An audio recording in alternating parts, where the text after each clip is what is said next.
কর্মক্লান্ত দিন শেষে রাত আল্লাহর কাছ থেকে আমাদের জন্য নেয়ামত। গাছপালা, পশু পাখি সবাই এখন ঘুমে আচ্ছন্ন। কোথাও বা রাত জাগা পাখি ক্ষীণ স্বরে ডাকছে।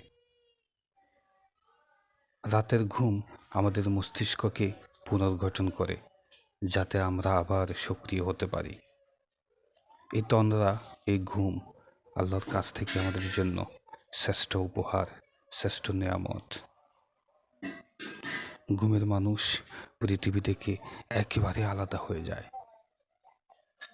আল্লাহ আমাদের আবার জাগ্রত করেন, আবার কর্ম উদ্দীপনায় আমরা ঝাঁপিয়ে পড়তে পারি।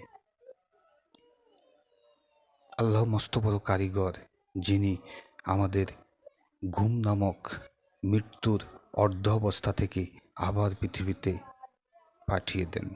আল্লাহ মহান।